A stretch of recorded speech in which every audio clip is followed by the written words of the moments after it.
नमस्कार, आदाब। Crime petrol सतर्क के आज के इस केस में मैं अनूप सोनी आप सबका स्वागत करता हूं। सच को चाहे जितना मर्जी दबाया जाए, पर एक ना एक दिन सच बाहर जरूर आता है। ये कहावत बहुत पुरानी है, पर हर दौर में सच एक नया इम्तिहान लेता है और इस बार भी ऐसा ही हुआ। सच बाहर आया, लेकिन ऐसे जैसे कोई ज्वालामुखी फट निकला हो। यह सच इतना विषैला था कि तबाही का मंजर खड़ा हो गया। पर क्यों? 30 दिन 30 कहानियों की श्रृंखला में आज हम इस चौंका देने वाले केस का विश्लेषण करेंगे और हमारा साथ देंगे देश के जाने माने क्राइम रिपोर्टर साहिल जोशी। नमस्कार, मैं हूं साहिल जोशी। अगले 1 महीने तक क्राइम पेट्रोल सतर्क में मैं लेकर आ रहा हूं कुछ ऐसे अनसुने और अनदेखे केसेस जो मुझे लगता है कि आपको देखना बेहद जरूरी है। डर वो मर्ज है जिसपे इंसान की सोचने की और समझने की शक्ति क्षीण हो जाती है। एक नॉर्मल इंसान भी एबनॉर्मल सा बिहेव करने लगता है। यह दास्ता एक ऐसे ही डर से जुड़ी थी। ये एक ऐसी घटना थी जो एक टाइम बॉम्ब की टिक टिक सुइयों की तरह समय के एक लंबे पड़ाव को खौफ से भरने वाली थी। ये एक विचित्र और अचरज में डाल देने वाली कहानी है जिसने मौका वारदात पर मौजूद लोगों के होश उड़ा दिए थे।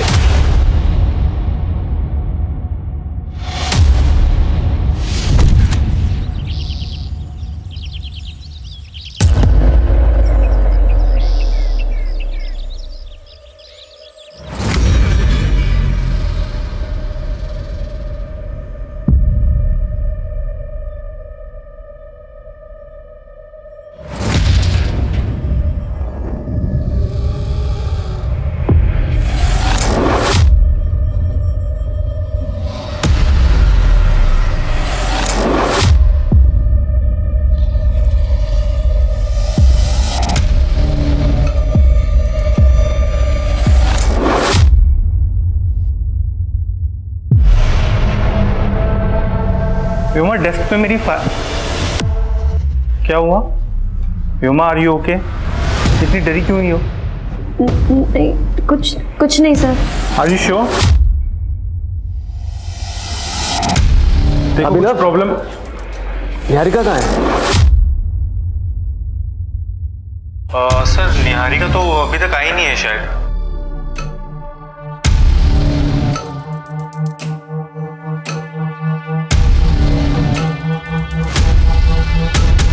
रिकॉर्डिंग तो अच्छी हुई है, पर निहारिका ही नहीं दिख रही। कोई नहीं, कल देखते हैं उसको।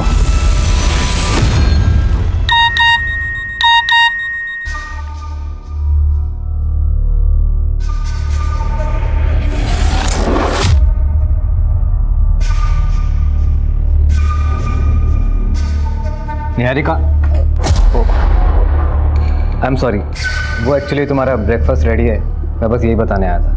That's so sweet. Thank you. My dear wife, गीले बालों में तुम बहुत सुंदर लगती हो। थैंक यू, पर वो अशोक ऑफिस के लिए लेट हो रहा है। ठीक है, तुम रेडी होके आ जाओ बाहर।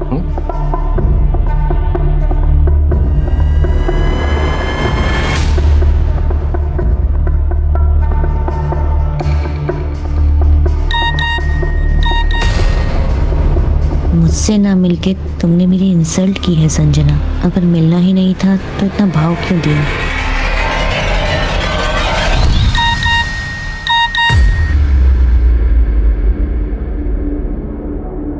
तो तुम्हारी हाँ है या ना? हम आज शाम मिल रहे हैं या नहीं?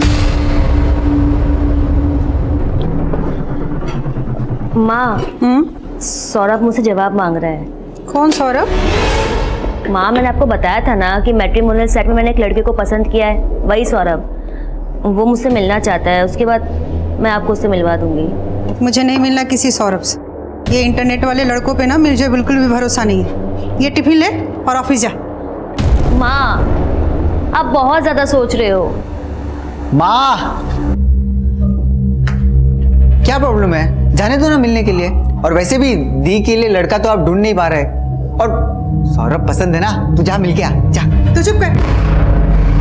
देख बेटा, मैं तेरा रिश्ता किसी हारे गए लड़के से नहीं करा सकती। तू ना सौरभ को मना कर दे।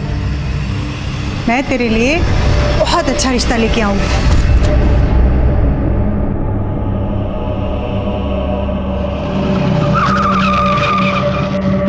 प्रेम नगर ग्राहक सेवा बैंक चलो।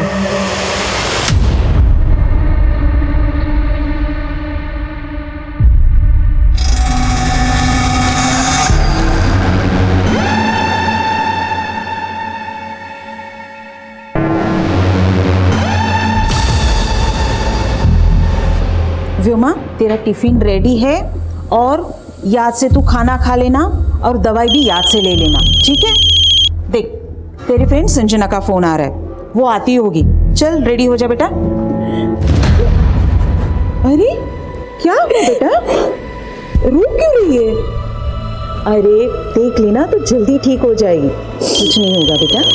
देख, संजना का वापस फोन आ रहा है।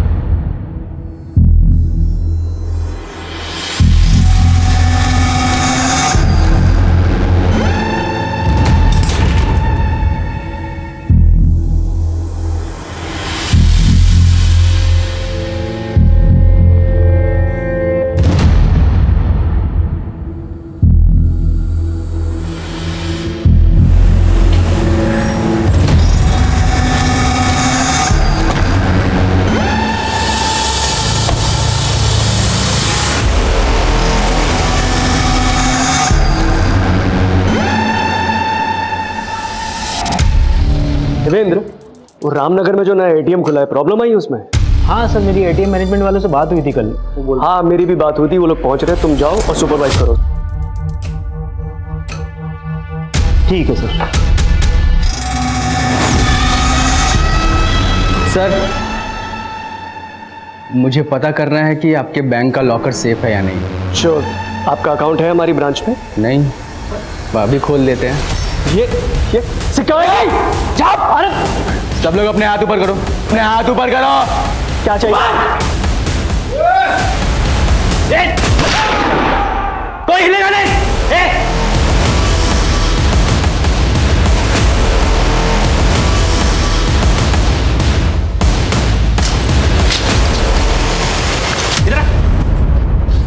सबके मोबाइल ले, ठीक है?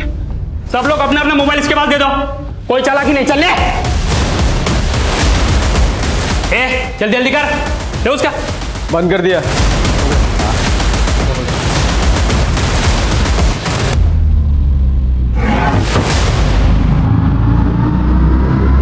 ये क्या कर रहा है?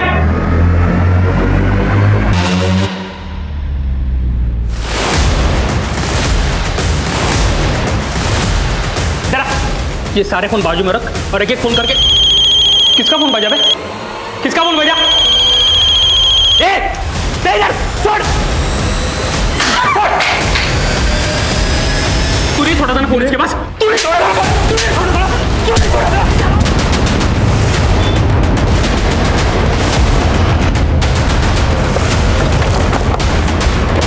साहब, अंदर से गोली चलने की आवाज आई थी। अटैकर्स कितने लोग अंदर? साहब ये तो नहीं मालूम, लेकिन इतना देखा था कि उन लोगों ने गार्ड को गोली मार दी, फिर उसके बाद में उसे अंदर।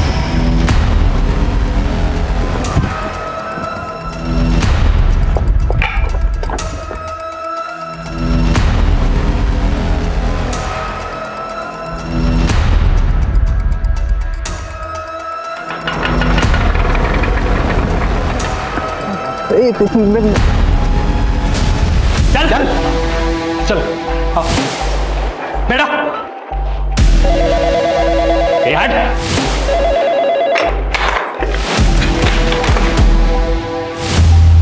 सर, लैंडलाइन भी कट कर दिया और बाकी सारे स्टाफ का फोन भी स्विच ऑफ आ रहा है। सुबह जब तुम बैंक से निकले थे उस वक्त बैंक के अंदर कितने लोग थे?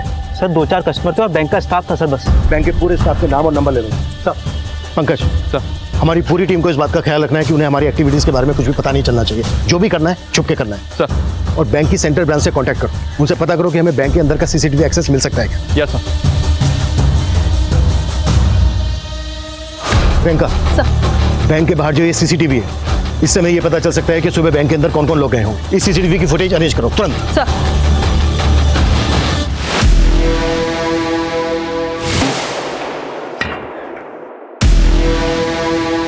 बाहर तो पूरा सन्नाटा है बे।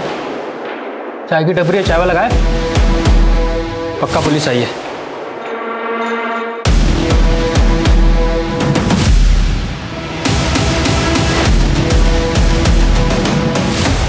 सर ये मनीष जी हैं, हमारे सीनियर स्टाफ।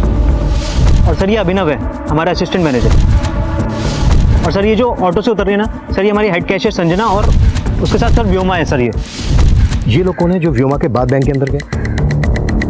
सर ये स्टाफ मेंबर्स तो है नहीं, हो सकता है हमारे कस्टमर हो। ये भी जो ये बाइक पर है, ये कौन है? ये भी सर स्टाफ मेंबर नहीं है, कस्टमर ही होगा।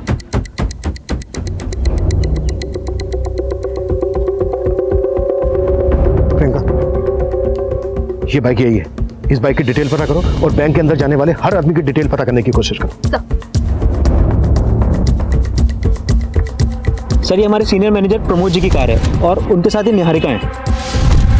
अच्छा, ये आदमी कौन है जो बैंक मैनेजर की कार के पीछे पीछे है बाइक पर? नहीं मालूम सर। ये आदमी बैंक मैनेजर की कार के पीछे पीछे आया, इसने अपनी बाइक रोकी, फोन निकाला, किसी को फोन किया और इमीडिएटली यहाँ से निकल गया। प्रियंका सर, इस बाइक की डिटेल से पता करो कि ये बाइक किसके नाम पर रजिस्टर्ड है।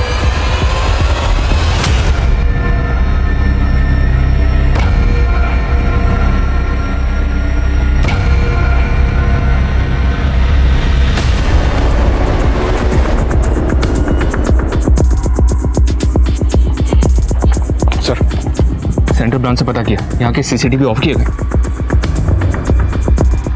बंद होने से पहले की फुटेज मंगवाई? जी हाँ सर, वो मुझे मेल करने वाले। अबे साला, पक्का पुलिस है बाहर, मैंने देखा एक को। अब क्या करें कुछ सोचते कुछ? सोचने की जरूरत नहीं, ये लड़कियां बचाएंगी हमें, उनके आबरू का कफन ओढ़ के निकलेंगे। क्यों मैडम, दर्द हो रहा है? थोड़ा दर्द दो, थोड़ा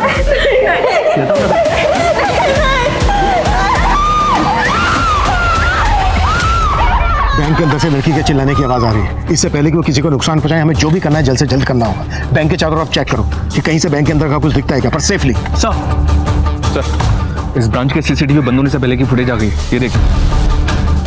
फुटेज देख के तो यही लग रहा है कि अटैकर सिर्फ दो ही हैं। इन्होंने गार्ड को गोली मार दी है और वो भी जिंदा नहीं बचा। जी सर, सेंट्रल ब्रांच से एक बात और पता चली सर, पिछले 2 दिन से इस ब्रांच का पैसा वहाँ पे जमा नहीं हुआ। हाँ सर, कल के कलेक्शन के बाद हमारे ब्रांच मैनेजर प्रमोद जी ने मना किया था पैसे ना भेजने के लिए। अमाउंट काफी बड़ा है, इतना पैसा यहाँ रखना सही होगा? हमने कल का पैसा भी नहीं भेजा था। अरे वो ना कुछ कस्टमर्स की रिक्वेस्ट आई थी, उन्हें हैवी विड्रॉल करना कल, इसलिए बोले। एंड डोंट वरी, किसी को नहीं पता हम यहाँ पर इतना कैश रखते हैं। It's okay, do it. Okay sir. और सर नियम तो ये है कि ब्रांच मैनेजर ही बैंक खोलेगा, लेकिन हमारे मैनेजर तो उस गेट कीपर को भी चाबी दे के रखते थे डेली बैंक खोलने के लिए। क्यों हमें टॉर्चर कर रहे हो तुम? तुम्हें पैसे चाहिए ना? बैंक में 4 करोड़ रुपए रखा है, जितना चाहिए ले जाओ। अबे बार बार बोल रहा है पैसे लेके जाओ, पैसे लेके जाओ। बाहर पुलिस खड़ी है, कैसे लेके जाओ? है तेरे पास कोई प्लान है?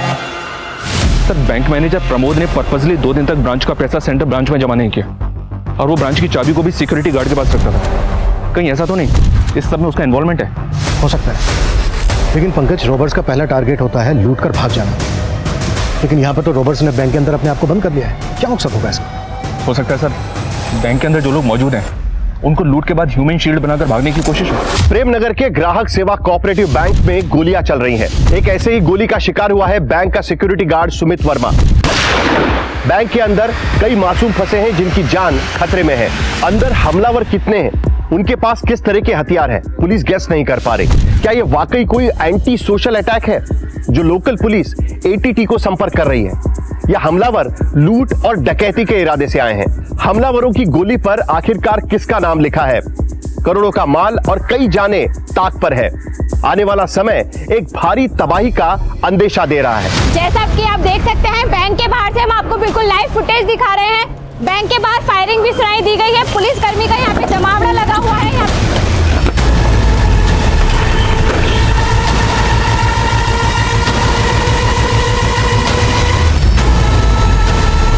अबे पुलिस का पूरा पलटन आ गया बे, अलर्ट रहना पड़ेगा।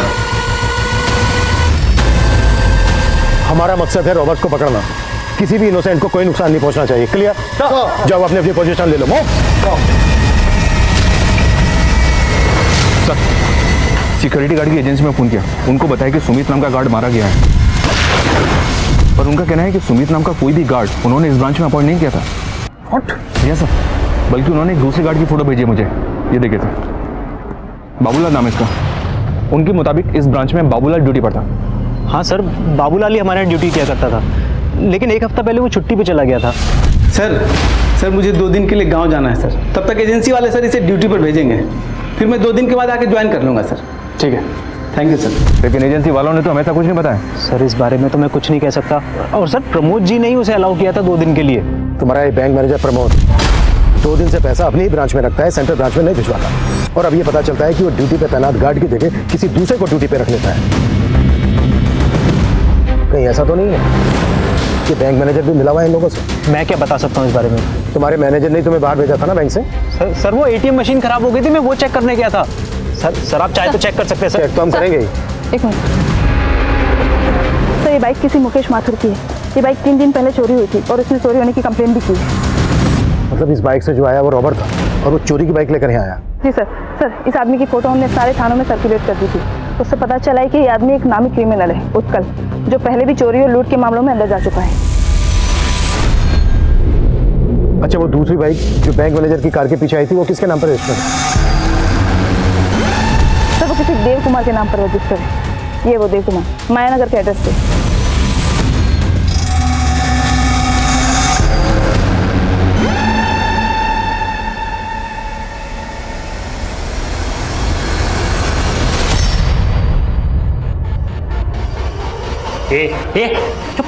इनकी सांस फूल रही है। सिर्फ इनहेलर वहाँ पे ही रखा है, सिर्फ इनहेलर दे दीजिए। चुप करके बैठ, बड़ी डॉक्टर बनती है।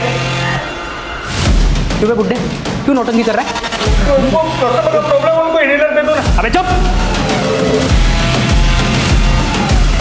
कौन सा है? अबे तेरी तो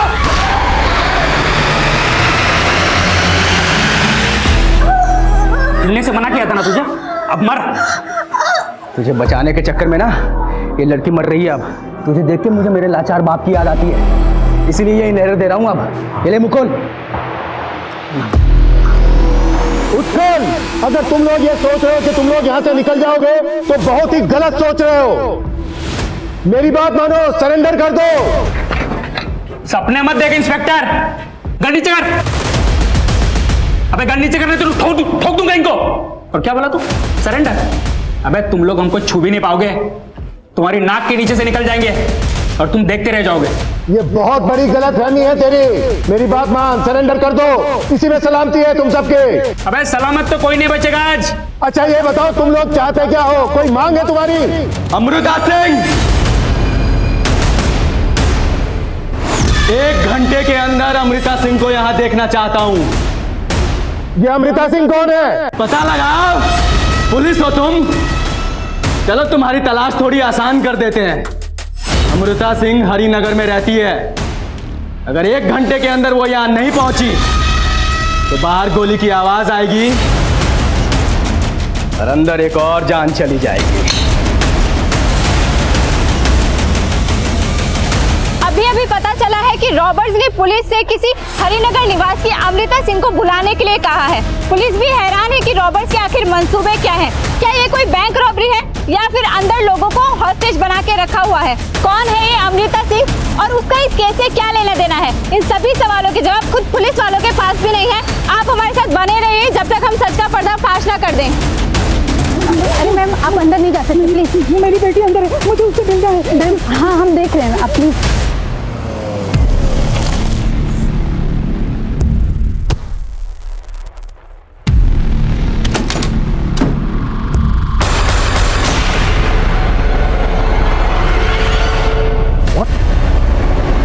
बाबूलाल का मर्डर? बाबूलाल की बॉडी को पोस्टमार्टम के लिए भिजवाओ और पता करो कि ये बाबूलाल सुमित को कैसे जानता था कि बाबूलाल ने बैंक में अपनी जगह पर सुमित को काम पर लगवाया। अब तक हम मानकर चल रहे थे कि बाबूलाल ने सुमित को अपनी जगह काम पर लगवाकर ये प्लान बनाया हो, पर बाबूलाल को तो मर्डर हो गया और यहाँ पर सुमित मारा गया। और सर ये हरिनगर के किसी अमृता सिंह को बुलाने की बात कर रहा है। इतने बड़े हरिनगर में अमृता सिंह को कैसे ढूंढेंगे? एक काम करो, हरिनगर पुलिस की मदद लो अमृता सिंह को ढूंढने के लिए। Okay sir. हेलो सर, जो देव कुमार नाम का आदमी बैंक मैनेजर को फॉलो कर रहा था वो एक प्राइवेट डिटेक्टिव है। डिटेक्टिव? जी सर, फिलहाल वो अपने ऑफिस से गायब है। हो सकता है डिटेक्टिव क्रिमिनल्स के लिए बैंक की रेकी करने आया हो। इस डिटेक्टिव की पूरी कुंडली निकालो, जल्द से जल्द अंदर चाहिए मुझे। आकाश सेंटर ब्रांच से इस ब्रांच की एक हफ्ते की फुटेज मंगवाओ, क्विक। सर, वो एक बैंक एम्प्लॉय व्योमा सैनी की मदर हैं। उनका कहना है कि बैंक आने से पहले व्योमा ने सुसाइड नोट घर पर छोड़ा था। Suicide note? सर, मेरी व्योमा को बचा लीजिए सर, वो खुद को खत्म कर देना चाहती है। इस लेटर में उसने वही लिखा हुआ है।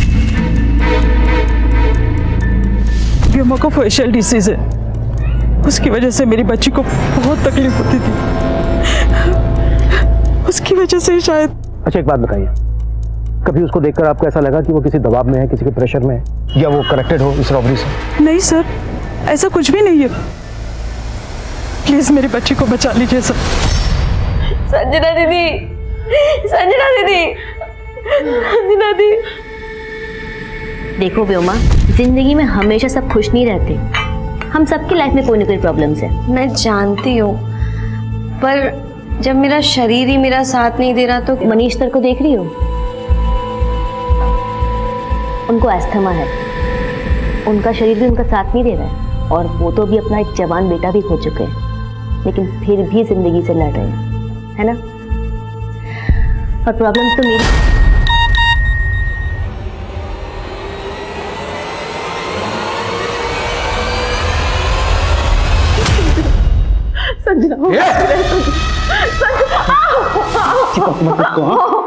उसका दर्द है ना, वो सहेगी। तुम्हें जो चाहिए तुम ले लो ना, हमें बख्श दो। ये बख्श दूं? तुझे बख्श दूं? तुझे तो सबसे पहले नोचूंगा मैं। सारी तेरी चरित्र अपने पति के होते हुए मैनेजर के साथ सोचती है तू।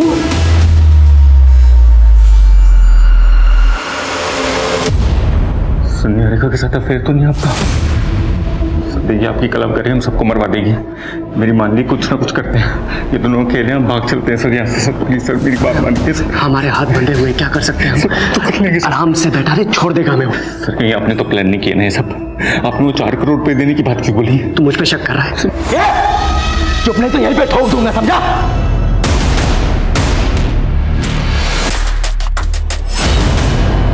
अमृता सिंह क्यों नहीं है अब तक? हरिनगर पुलिस से मेरी बात हुई। हरिनगर में आज सुबह ही अमृता सिंह नाम की एक लेडी का मर्डर हुआ है। What? हरिनगर पुलिस अभी क्राइम सीन पे ही है, मैं भी वहीं जा रहा हूँ। लेकिन सर अभी कह नहीं सकते कि ये वही अमृता सिंह है जिसकी वो क्रिमिनल बात कर रहा है। ये क्रिमिनल कोई बड़ा गेम खेल रहा है। पता करो जिस अमृता सिंह का मर्डर हुआ है, उस अमृता सिंह का उत्कल, डिटेक्टिव देव कुमार और इस बैंक के किसी भी एम्प्लॉय से कोई कनेक्शन है?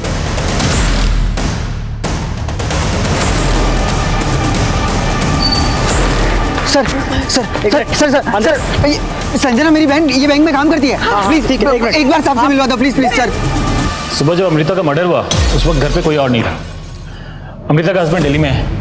हमें इस घटना की जानकारी इनके यहाँ काम करने वाली मेड ने दी। बहुत ही ब्रूटल मर्डर है। हैरानी की बात यह है कि खूनी अमृता को मार के उसकी एक उंगली भी काट के ले गया। तो किलर का विक्टिम की उंगली काटने के पीछे मकसद क्या हो सकता है, कुछ पता चला? हमें मेड से पता चला कि अमृता उस उंगली में एक डायमंड रिंग पहना करती थी जो कि अब गायब है। और स्ट्रेंज बात है, इसके अलावा घर में किसी भी तरह की लूटपाट के कोई संकेत नहीं है। अगर ये सिर्फ लूट होती तो किलर विक्टिम की उंगली से सिर्फ डायमंड रिंग को ही गायब क्यों करता, वो भी उंगली काट कर? नहीं सनी, ये माजरा कुछ और ही है। ये वो अटैकर हो सकता है जो अमृता के घर आते वक्त सीसीटीवी कैमरे में कैप्चर हुआ, लेकिन इसका चेहरा साफ नजर नहीं आ रहा। हम इस घर के आसपास की दूसरी फुटेज भी निकलवा रहे हैं। लेकिन हमारे लिए स्ट्रेंज बात यह है कि प्रेमनगर की ग्राहक सेवा केंद्र में मौजूद क्रिमिनल्स हरिनगर की रहने वाली अमृता सिंह को क्यों बुला रहे हैं? हमने बैंक को चारों तरफ से घेर तो लिया है, लेकिन हमारे लिए जरूरी है एक ऐसा प्लान बनाना जिससे हम अंदर जाकर सबको सेफली बाहर निकाल सकें। और उसके लिए जरूरी है ये पता लगाना कि अंदर चल क्या रहा है। ये जो होल है ना, इसके जरिए कैमरा अंदर पहुंचाओ, उससे हमें पता चल जाएगा कि क्रिमिनल्स की एक्टिविटीज क्या है। Fast fast fast sir. Priyanka, जैसे ही कैमरा अंदर लगता है उसकी फुटेज दिखाओ मुझे। सर, बैंक में एक संजना नाम की लड़की काम करती है। बाहर उसकी माँ और उसका भाई आए हैं। सर, वो किसी सौरभ पे शक जता रहे हैं। सौरभ?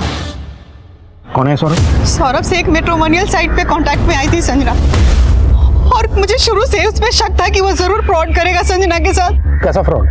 और ये सौरभ कौन है? सर, हम तो कभी नहीं मिले उस सौरभ से, लेकिन वो ना अब ये सब देख के मुझे लग रहा है कि वो संजना का कैशियर होने का फायदा उठाकर उसे फंसा रहा था। हाँ सर, संजना दीदी ने शादी करने के लिए भी मना कर दिया था। और मुझे लगता है ना सर कि इसी की वजह वजह से उस संजना के साथ सबको बंधक बना के रख लिया। आपको ऐसा क्यों लग रहा है कि सौरभ ने सबको बंधक बनाया होगा? कभी संजना ने इस बारे में कुछ कहा था आप लोगों से? हमें कुछ नहीं पता सर, बस हमारी बच्ची को छुड़वा दीजिए सर। देखिए आप चिंता मत कीजिए, हम आपकी बेटी को बचा लेंगे। प्रियंका, कि संजना की माँ और भाई जिस तरह की बातें कर रहे हैं, ये बातें बहुत ही अटपटी लग रही हैं। क्या उत्कल के साथ जो दूसरा आदमी है अंदर, वो सौरभ भी है? एक काम करो, संजना का सोशल मीडिया अकाउंट खुलवाओ, देखो उसमें कोई सौरभ लिखा है। ये अमृता सिंह आई नहीं अभी तक, तो पुलिस वाले हमको बेवकूफ तो नहीं बना रहे? अबे चल क्या रहा है तेरे दिमाग में? तू तो बोला था कि लूट के पैसे लेके भाग जाएंगे, अब कैसे भागेंगे? पुलिस आ गई बाहर। मैं तुझसे बात कर रहा हूँ, कुछ बोलेगा?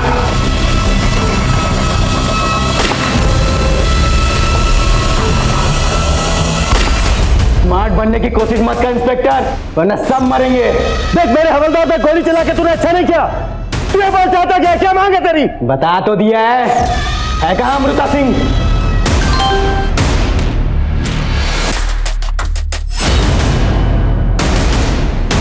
देख मैं अपने हवलदार को ऐसा शिफ्ट कर रहा हूं, उसको ले जाने देना, किसी पे गोली मत चलाना।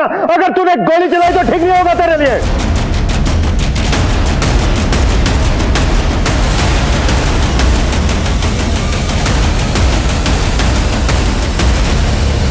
सर उस फुटेज में जो आदमी नजर आ रहा है, उसी ने अमृता सिंह का मर्डर किया है। एक बात और पता चली है सर, 10 साल पहले तक ये अमृता सिंह ग्राहक सेवा बैंक में जॉब कर रही थी। तो ये क्रिमिनल हमसे उसी अमृता सिंह को बुलाने की बात कर रहा था जिसका आज सुबह मर्डर हुआ। अमृता को मारने वाला ये आदमी है कौन? मैं पता लगवा रहा हूँ सर, अमृता का हस्बैंड भी दिल्ली से आ गया है। मैं और हरिनगर पुलिस हम दोनों से इंक्वायरी कर रहे हैं।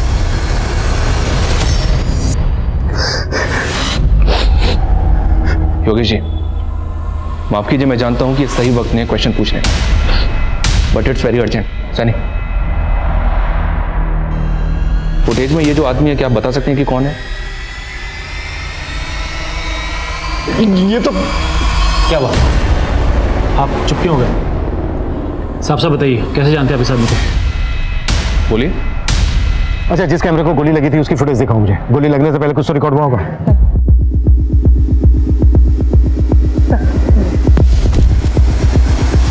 इस आदमी का बॉडी।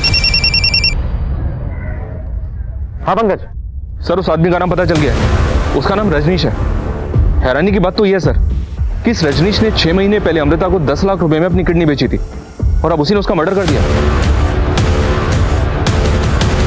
उत्कल, ये हम अच्छी तरह से जानते हैं कि रजनीश इस वक्त तुम्हारे साथ अंदर मौजूद है और हमें इस बात का भी अंदाजा है कि डिटेक्टिव देव कुमार भी तुम्हारे साथ मिला हुआ है। अब तुम ये बोलो कि तुम चाहते क्या हो? बहुत तेज दिमाग चल रहा है तेरा इंस्पेक्टर। ना पीछे पीछे, पहले अमृता की बात कर ले। कहाँ है वो? अमृता सिंह का तो तूने सुबह ही मर्डर कर दिया है रजनीश। पता चल गया तुम्हें? बहुत अच्छी बात है। अब सुजीत सिंह का पता लगा। सुजीत सिंह? 15 मिनट है तुम्हारे पास। अगर सुजीत सिंह नहीं मिला ना तो यहां और जाना जाएंगी। Yes sir. अमृता सिंह इस बैंक में 10 साल पहले काम करती थी और अब ये क्रिमिनल्स किसी सुजीत सिंह की बात कर रहे हैं। हो सकता है सुजीत सिंह भी इस बैंक से कनेक्टेड हो। तुम जानते हो किसी सुजीत सिंह को? सुजीत सिंह? सर एक सुजीत सिंह हमारी बैंक की सीनियर पोस्ट पे काम करते हैं और उनके अंडर में इस एरिया की 16 ब्रांचेस आती हैं सर। इस सुजीत सिंह का एड्रेस और नंबर दो मुझे जल्दी। सर ये सुजीत सिंह का एड्रेस और फ़ोन नंबर तो मेरे पास नहीं है, लेकिन ये सारी इन्फॉर्मेशन आपको बैंक की सेंट्रल ब्रांच से मिल जाएगी सर। सेंट्रल ब्रांच में फ़ोन करो। डिटेक्टिव देव कुमार पकड़ा गया। अरे मैंने कुछ नहीं किया। अरे साहब मेरा इस रॉबरी से कोई लेना देना नहीं है। सब वो प्रमोद है ना बैंक मैनेजर, उनकी बीवी ने मुझे ये सब करने के लिए कहा था।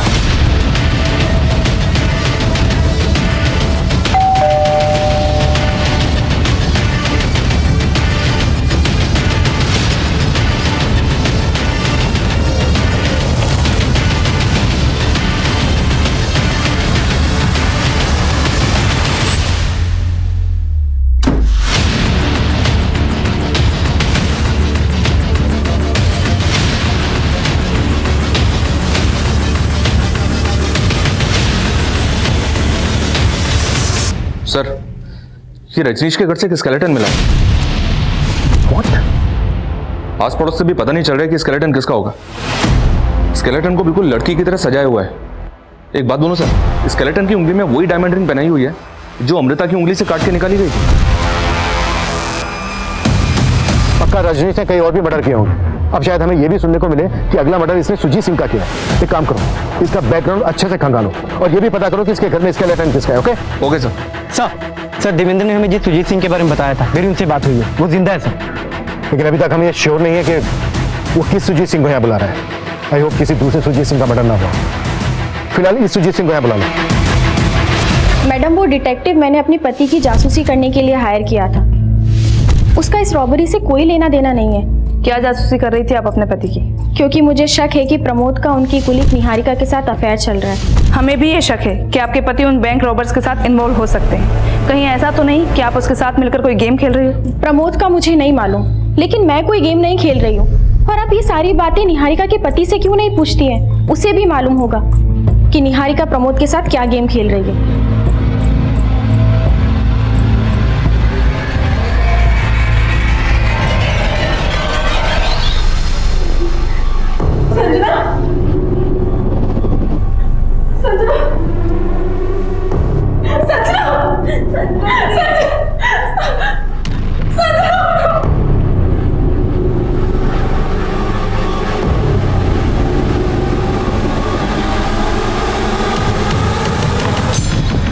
सुजीत सर। जी सर, मैं देवेंद्र, मैं इसी ब्रांच में काम करता हूँ। आइए सर, एक सेकंड आइए।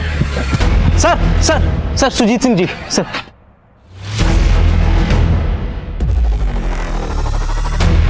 सर मैं इनमें से किसी को भी नहीं जानता। आप अपनी एक्स एम्प्लॉय अमृता सिंह को तो जानते होंगे। इस रजनीश ने उसका मर्डर कर दिया है और अब उसने आपको बुलाया। आप कुछ बता सकते हैं क्या चाहता है ये? मेरी तो कुछ समझ में ही नहीं आ रहा है। मुझे बहुत जोर से पेशाब देंगे। बिठा इसको। कब तक बिठाएगा इनको? तू करना क्या चाहता है इनके साथ? तू तो बोला था कि पैसे लेके भाग जाएंगे। मैं तेरे से बात कर रहा हूँ, मैं सोच रहा हूँ ना। अब मैं क्या सोच रहा है तू? अबे बुड्ढे, इनको चेक करो। तेरे को बाप दिखता था ना इसमें? देख, मार दिया। अब मेरी बात का जवाब दे, तू पैसा लेके भागा क्यों नहीं? रजनीश, उत्कल, मैंने मना किया था ना गोली चलाने के लिए, फिर क्यों चलाई गोली? अब एक एक करके सब मरेंगे इंस्पेक्टर। बता सुजीत सिंह कहाँ है? तूने कहा था ना सुजीत सिंह को बुलाने के लिए, हमने बुला लिया सुजीत सिंह को। सुजीत सिंह इस बैंक के एरिया मैनेजर हैं, तुझे उन्हीं से बात करनी थी ना।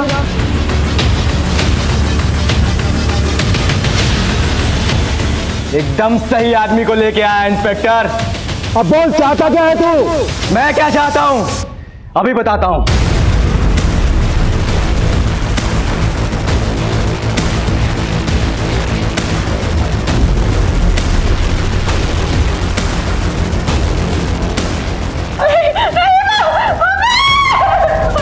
सुजीत सिंह, ये चीख सुनाई दी किसकी है? तो तुम नहीं बताओगे, ठीक है? ये लड़की बताएगी। क्या नाम है तुम्हारा? हाँ, मैं करवाता हूं बात, लेकिन तुम किसी को नुकसान मत पहुंचाना।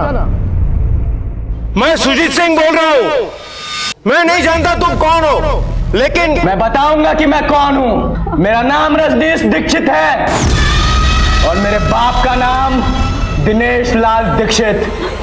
कुछ याद आया? सुजीत सिंह, तेरी जुबान क्यों सिल गई? तू बोल नहीं तो ये लड़की खामोश हो जाएगी। बस रजनीश, बस। मैं तभी रुकूंगा जब तू 16 साल पहले वाली कहानियां सबको बताएगा, जिसने एक परिवार को पूरी तरीके से तबाह करके रख दिया। बताता हूं, मैं सब बताता हूं। सर, जिस कंपनी को आपने 50 करोड़ का लोन सैंक्शन किया है वो एग्जिस्ट ही नहीं करती है। दिनेश, सब एग्जिस्ट करती है। मैंने अपनी रिपोर्ट सुजीत सर को सबमिट कर दी है। हाँ अमृता, ठीक है, लेकिन जो कंपनी दिनेश, लोन पास हो गया है, तुझे तेरा हिस्सा मिल जाएगा, टेंशन मत ले। मतलब आप दोनों बैंक को अंधेरे में रखकर ये लोन पास कर रहे हैं? मैं सेंट्रल ब्रांच के जीएम से आप दोनों की शिकायत करूंगा। आप दोनों सस्पेंड हो जाएंगे, जेल में जाएंगे, और जेल में जाके जब चक्की पीसेंगे ना तो समझ में आएगा कि फ्रॉड का मतलब होता क्या है। और हम क्या करेंगे पता है?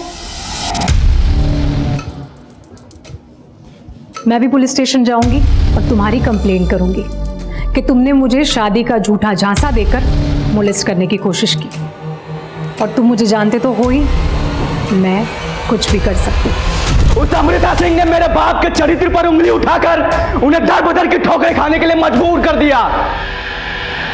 आज 16 साल बाद उस अमृता सिंह को मारकर मैंने उसकी उंगली भी काट दी। 16 साल से मेरा परिवार जो दर्द झेल रहा है ना, आज उसका हिसाब होगा। तुम दोनों के दिए हुए घाव ने मेरे बाप की जान ले ली, मैं आज उसका बदला लूंगा। जब तुझे अमृता को मारना ही था तो तूने उसे अपनी किडनी डोनेट क्यों की? और कितने लोगों को मारा तूने? और तेरे घर पे जो स्केलेटन है वो किसका है? उसका जवाब देगी ये लड़की। रॉबर्ट इस वक्त सुजीत सिंह के साथ इंगेज है। ये सही वक्त है बैंक के अंदर दाखिल होने का। देवेंद्र का है। सर देवेंद्र, मुझे जल्दी से बताओ बैंक के अंदर क्या चीज कहाँ पर है?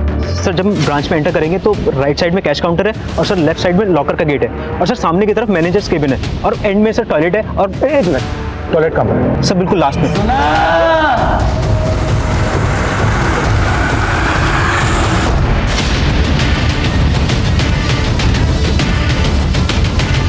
सुजीत सिंह, बता कौन है असली निहारिका?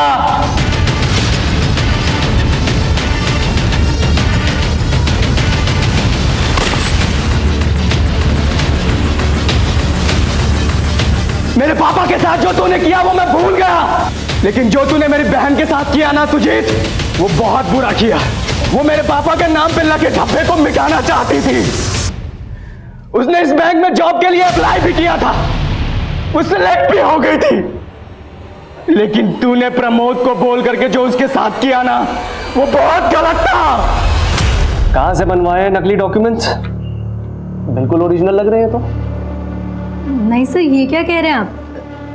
ओरिजिनल ही है। ओरिजिनल है मतलब मैं झूठ बोल रहा हूं? मुझे असली नकली की पहचान नहीं है। सारे के सारे डॉक्यूमेंट झूठे हैं तुम्हारे। रुक एक सेकेंड, यही रुक। कब? निहारिका ये है, और हम इसे ऑलरेडी जॉब दे चुके हैं। तू क्या यहाँ पे जालसाजी करने आई है? नहीं नहीं सर, मैं नहीं आ रही हूँ, ये अपॉइंटमेंट मेरे नाम पे। ड्रामा बंद कर अब अपना। यंगो इसलिए छोड़ रहा हूं, वरना अब तक पुलिस में अंदर करवा दिया होता। रामलाल, लेके जाओ उसको। सर मेरी बात तो सुनिए। उस हादसे के बाद मेरी बहन ने आत्महत्या करने की कोशिश की और वो कोमा में चली गई। उसके इलाज में हमारी पाई खर्च हो गई। हमने उसे अपने घर पे रखा, लेकिन ऑक्सीजन सिलेंडर तक के लिए हमारे पास पैसे नहीं बचे। फिर मैंने अपने हाथों से उसे, मैं पिछले 1 साल से अपनी बहन के लाश के साथ जी रहा था। फिर मैंने तय किया मैं इन सब का बदला लूंगा।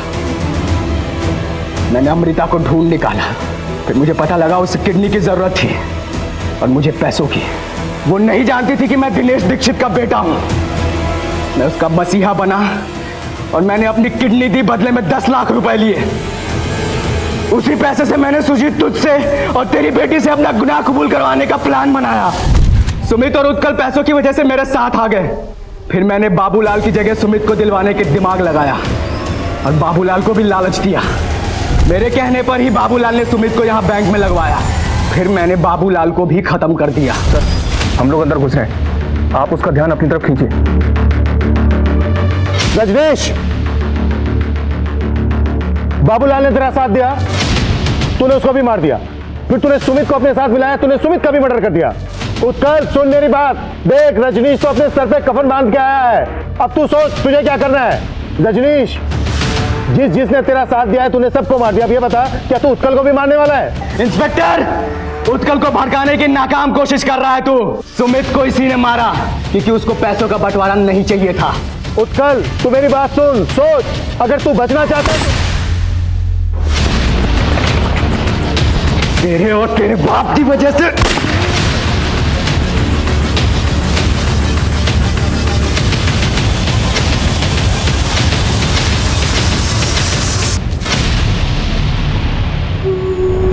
जब भी कोई जुर्म छिपाया जाता है तब वो कभी ना कभी इसी लावे की तरह फटता है। ये भी एक ऐसी सनक का अंजाम था जिसने पुलिस के पसीने छुड़वा दिए। लेकिन सोचने वाली बात यह है कि आखिरकार रजनीश दीक्षित को ये सब करके क्या मिला? वो अपने परिवार के साथ हुई नाइंसाफी के खिलाफ एक कानूनी लड़ाई भी लड़ सकता था, लेकिन उसने अपराध का रास्ता चुना। उसके इसी सनक के खेल में एक पुलिसकर्मी समेत कई लोगों की जान चली गई। ये कहानी हमें ये सोचने पर मजबूर करती है कि इंसानी लालच हमें किस हद तक गिरा सकता है। हम बात कर रहे हैं अमृता और सुजीत की, जिनके लालच की भूख ने दिनेश दीक्षित के पूरे परिवार को इस तरह से खत्म कर दिया कि उनके बेटे रजनीश का कानून पर से भरोसा ही उठ गया। रजनीश ने जो कुछ भी किया वो सरासर गलत है, लेकिन उसके परिवार के साथ जो हुआ उस तकलीफ को भी शब्दों में बयां नहीं किया जा सकता। देखते हैं हमारे आज के एपिसोड की दूसरी कहानी।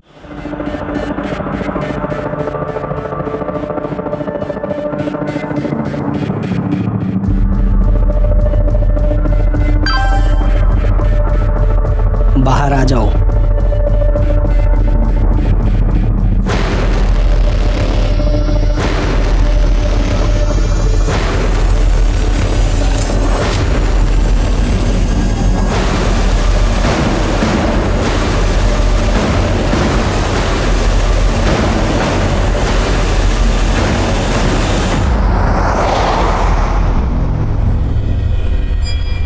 अबे ओ मजनू, अब तो हाथ छोड़ दे भाभी जी का, सब कुछ छोड़ के आ गई तेरे लिए। सारा इंतजाम हो गया? इंतजाम? अरे सब इंतजाम हो गया। हम कहाँ जा रहे हैं? अरे बता तो रहा हूँ भाभी जी, मतलब होने वाली भाभी जी, नौकरी की सारी बात हो गई है, घर का भी सारा बात हो गया है, बस तुम दोनों की शादी होना बाकी है। हाँ जल्दी कर लो। हाँ तो वो भी करवा लेते हैं ना। ओ मंगलम भगवान विष्णु मंगलम गरुड़ध्वजा ता ता ता ता ता ता ता ता।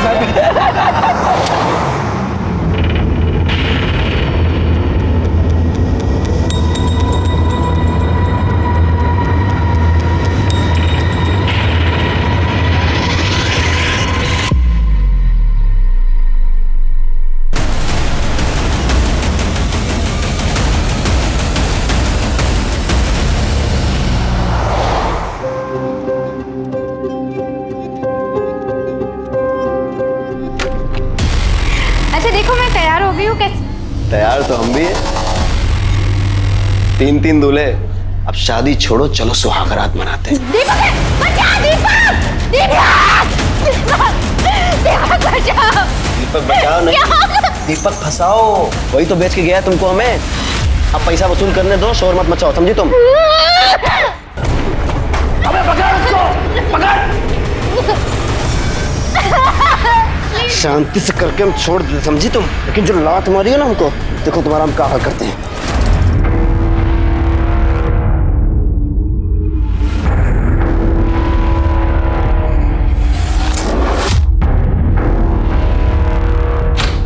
हाँ हाँ सब याद है। आ रहे हो ना? अरे हाँ बाबा आ रहा हूँ मैं। हाँ बस निकल ही रहा हूँ।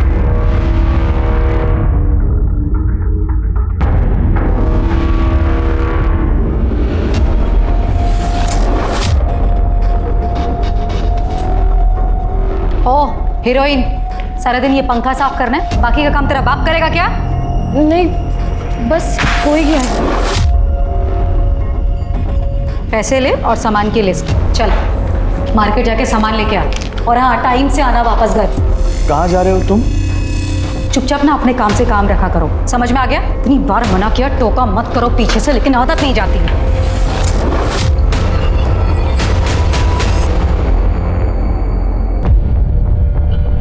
सर मेरा नाम दीपा कुलकर्णी है, मैं एक सोशल वर्कर हूँ।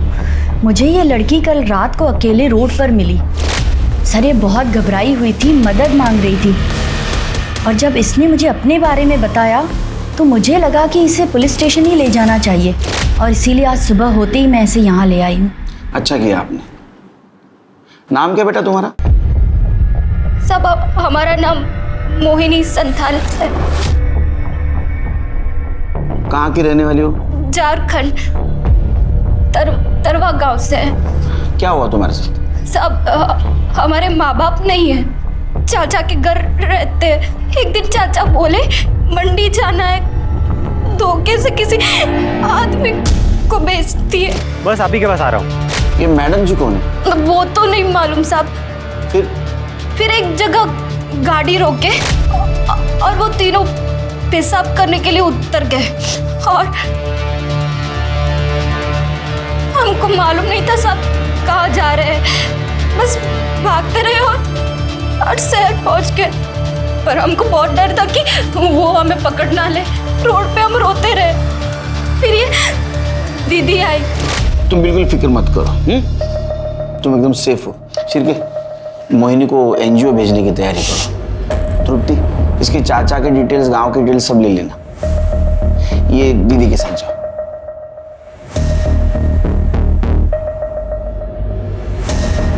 शिरके, मुझे लगता है गर्ल ट्रैफिकिंग का मामला है, लेकिन मैडम जी कौन हो सकती है?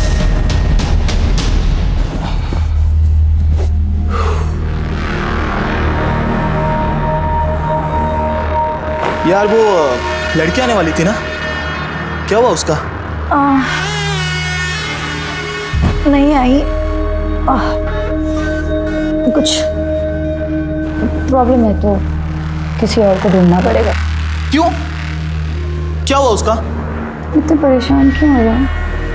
टेंशन मत लो, मैंने तुम्हारे लिए उससे भी अच्छी लड़की ढूंढूंगी। अरे यार तुम समझ नहीं रही हो, मेरे माँ बाप मेरे पीछे पड़े हुए शादी के लिए, बांध देंगे मुझे किसी के भी साथ, फिर रोती रहना अकेली बैठकर। तुम टेंशन क्यों ले रहे हो? मुझे तुमसे ज्यादा उस बात की फिक्र है, और वो लोग ढूंढे उससे पहले मैं ढूंढूंगी तुम्हारे लिए। जानते हो ना कितना प्यार करती हूँ, ऐसे खो दूंगी।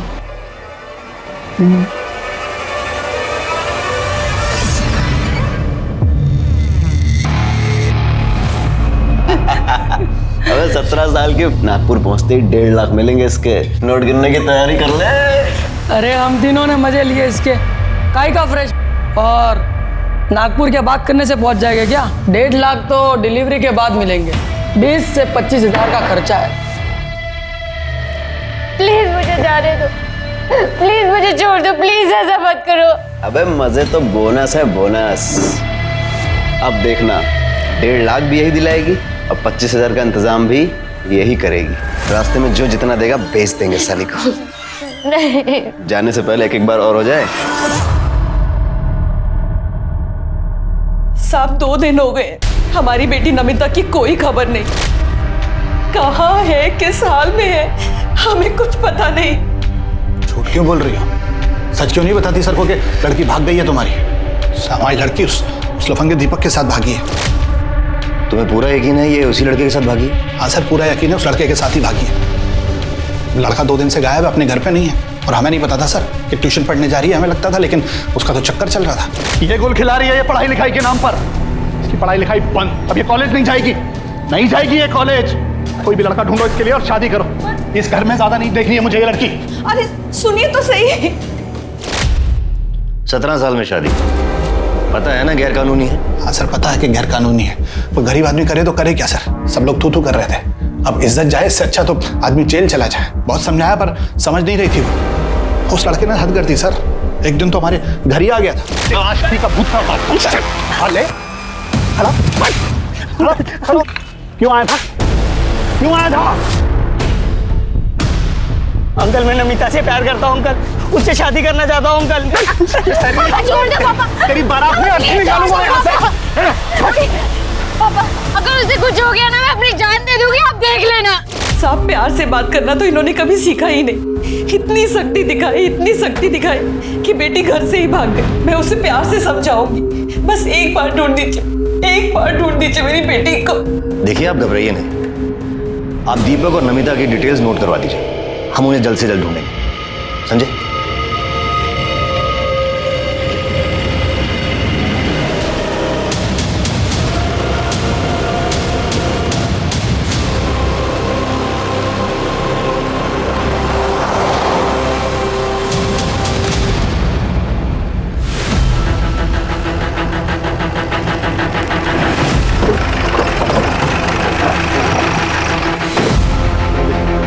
आई सर, लड़की की बॉडी है, देखकर लगता है कि 16-17 साल की होगी। सर, जिस तरह से बॉडी की हालत है देखकर लग रहा है कि मर्डर हुए 2-3 दिन हो चुके हैं। पीछे मटन शॉप है, यहाँ का कचरा यहाँ पे फेंका जाता है। सर हो सकता है कि जिसने मर्डर किया उसने जानबूझ के बॉडी को यहाँ पे डंप किया ताकि बॉडी से बदबू ना आए और किसी को मिल ना सके। आज सुबह कचरा फेंकने आया था, उसी ने बॉडी को देखा और हमें फ़ोन किया। सर लड़की के प्राइवेट पार्ट पर ड्राई ब्लड मिला है। सेक्सुअल असॉल्ट या रेप जैसा मामला हो सकता है, पर बॉडी बुरी तरह से सड़ चुकी है, इसलिए ऐसा कुछ कहा नहीं जा सकता। पर सर बाकी बॉडी में चाकू से वार किया गया हो या फिर घाव, ऐसा कोई निशान दिख नहीं रहा है। सर एक मिनट। सर ये देखिए, लड़की का चेहरा थोड़ा विजिबल है और कुछ दिन पहले शास्त्री नगर पुलिस स्टेशन में इसी डिस्क्रिप्शन की एक लड़की की मिसिंग कंप्लेंट आई थी। ये फोटो, माला कोंडे नाम है इसका। कंप्लेंट किसने की थी? सर इसके हस्बैंड ने, श्याम कोंडे ने। उसको आइडेंटिफिकेशन के लिए बोला और कुछ आसपास चेक किया, एविडेंस कुछ मिला? आसपास कोई एविडेंस वगैरह नहीं मिला। इससे बात हो गई? हाँ सर, इससे मेरी बात हो गई है। ठीक है, बॉडी को पोस्टमार्टम के लिए भेज दो।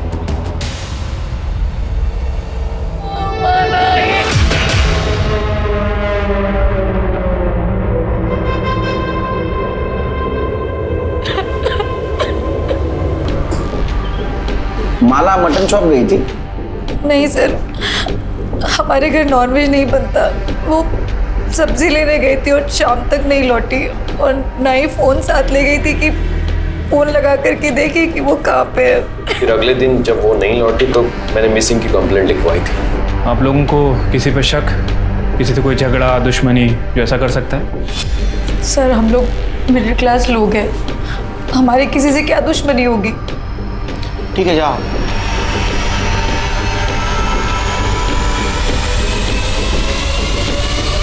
पूरा नाटक है सिर के, हाँ ड्रामेबाज है एकदम। तो क्यों ना किसी ने नहीं पूछा बॉडी कब मिलेगी? कुछ झोल लग रहा है। एक काम करो, माला की डिटेल्स निकालो और एक कोंडे फैमिली की भी डिटेल्स निकालो।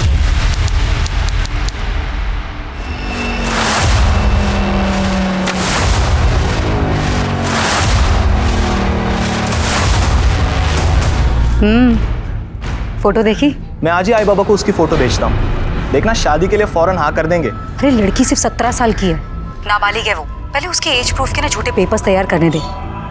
शांति रख। ठीक है सर, कोंडे फैमिली के पड़ोसियों से बात की है। सर हैरानी की बात यह कि पड़ोसियों तक को नहीं पता था कि माला उस घर में नौकर थी या फिर श्याम की बीवी। सर ये कोंडे फैमिली माला के साथ बहुत बुरा व्यवहार करते थे, उसे नौकरानी की तरह ट्रीट करते थे। फिर अचानक से एक दिन उन्होंने कहा कि श्याम और माला की शादी हो गई। किसी को नहीं पता चला कि उनकी शादी कब हुई। मुझे तो पहले से झोल लग रहा था शिर के।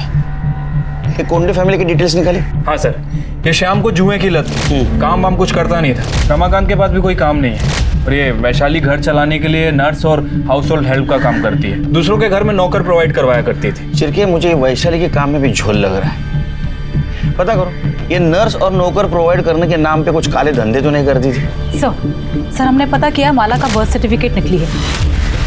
तुम एक काम करो, उड़ई ऑफिस से माला के फिंगरप्रिंट और फोटो के बेसिस पे उसके आधार कार्ड के डिटेल्स निकलवाओ। हो सकता है असली डिटेल्स मिले। सर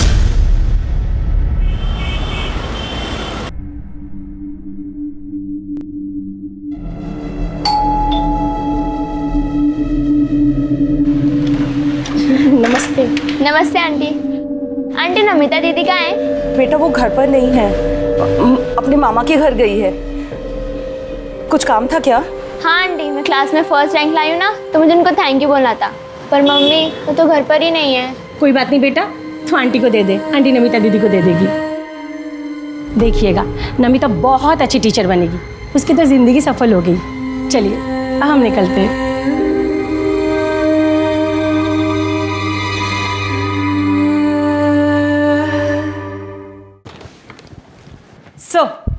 सर ये माला का ओरिजिनल आधार कार्ड, जिसमें माला का नाम माला कोंडे नहीं, माला सुरवे है, और इसमें एड्रेस भंडारी के पास अंबाड़ी गांव का है। एक काम करो तृप्ति, ये माला के गांव जाओ, सूर्य फैमिली के सारे डिटेल्स निकालो, पता करो ये माला की शादी हुई थी भी या नहीं। सर माला की पीएम रिपोर्ट। सर रिपोर्ट के हिसाब से उसकी मौत 7 सितंबर की शाम 4 बजे से 6 बजे के बीच में हुई है। बहुत ज़्यादा सेक्स करने की वजह से खून बहना, बॉडी को सही न्यूट्रिशन ना मिलना, थकान, मतलब कुपोषण की वजह से उसकी मौत हुई है। सर साथ ही साथ उसकी बॉडी पर सिगरेट के जलाने के निशान भी हैं, नाखून के खरोच के निशान भी और काटने के निशान भी हैं, और बॉडी पर 3 अलग अलग लोगों के सीमेन सैंपल भी मिले। सिर्फ ये इंसान नहीं, हैवान है, हैवान। इतनी छोटी सी उम्र में उसके साथ जबरदस्ती की कई सारे लोगों ने, सिगरेट के चटके दे, काटा, उसको खरोचा। हो सकता है उसके साथ गैंगरेप भी किया होगा और इसके वजह से उसका खून बहा और मर गई। हो सकता है सर। वैसे ये कोंडे फैमिली के बारे में जो इन्फॉर्मेशन मिली है उसे भी झुटलाया नहीं जा सकता सर, क्योंकि थकान, बॉडी को सही न्यूट्रिशन ना मिलना, कुपोषण, ये भी मौत का एक कारण है। चिरकिया, हमें इन्फॉर्मेशन नहीं, सबूत चाहिए। हमें पता करना होगा ये शाम की शादी हुई थी भी या नहीं, और ये भी पता कर दे ये कोंडे फैमिली सच बोल रही है झूठ। और एक चीज पता करनी होगी, ये श्याम और रमाकांत का डीएनए हमें बॉडी पे जो सीमेंट्स मिले उससे मैच होता है या नहीं। अरे देवा, देख बोला था ना मैंने, ये माला ना सिर्फ शक्ल से भोली दिखती है लेकिन है नहीं। साहब मुझे पक्का मालूम था ये माला ना बाहर जाके 10 जगह मुंह मारती है। अरे ये उसका पति है। अरे जब भी छूने जाता ना उसको तो काटने दौड़ती थी वो। बहुत लेता था ना उसकी साइड। बोलती रह गई मैं तुझे। अरे धोखा दे रही थी वो तुझे। सर मैं उससे बहुत प्यार करता था। वो जब खो गई थी तब पूरे मार्केट में उसे ढूंढने गया था। पुलिस स्टेशन में रिपोर्ट लिखवाई थी मैंने। तुम्हारी शादी हो गई थी ना, तो रजिस्ट्रेशन भी हुआ होगा, मैरिज सर्टिफिकेट है? साहब शादी 2 महीने पहले हुई थी। अब सर्टिफिकेट ये रजिस्टर करवाते तब तक तो माला ही चली गई। अच्छा शादी की फोटो दिखा दीजिए। हाँ सब शादी तो इतनी धूमधाम से हो ही नहीं थी, बस घर वालों के सामने ही घर में हो गई थी।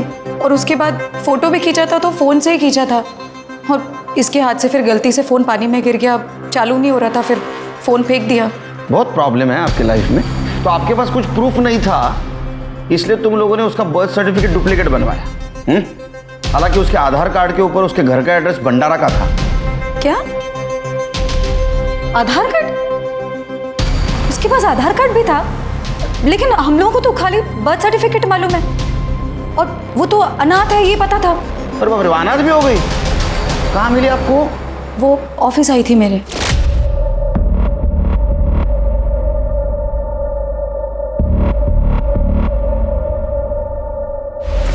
क्या है? इधर आओ। दीदी मेरा नाम है माला, मैं अनाथ हूँ, मेरा कोई नहीं है। कोई काम मिल जाता तो। पढ़ी लिखी हो? ज़्यादा पढ़ी लिखी तो नहीं हूँ, पर झाड़ू पोछा कर सकती हूँ। ठीक है, आईडी में कुछ आधार कार्ड वगैरह कुछ है? फिर मैं देखती हूँ। आधार कार्ड तो नहीं है, पर हाँ जन्म प्रमाण पत्र है। ठीक है, मैं देख लेती हूँ, कुछ होता है तो मैं बताऊँ।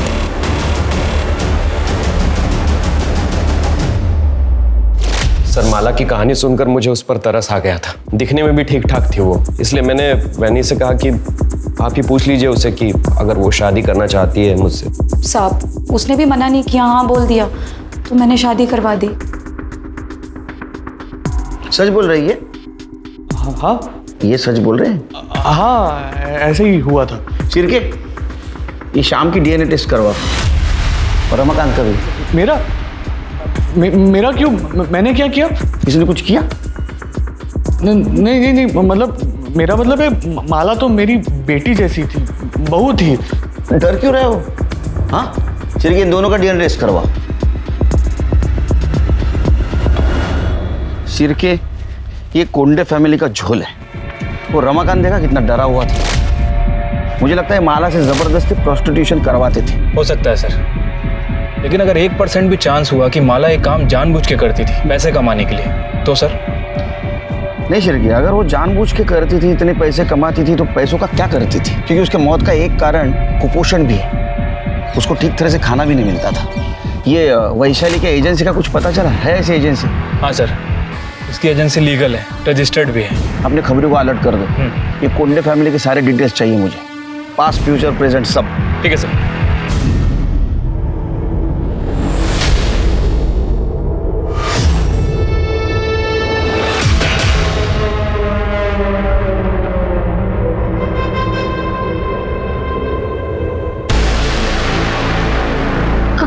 कौन हो तुम? प्लीज मुझे हाथ में लगा लो, प्लीज।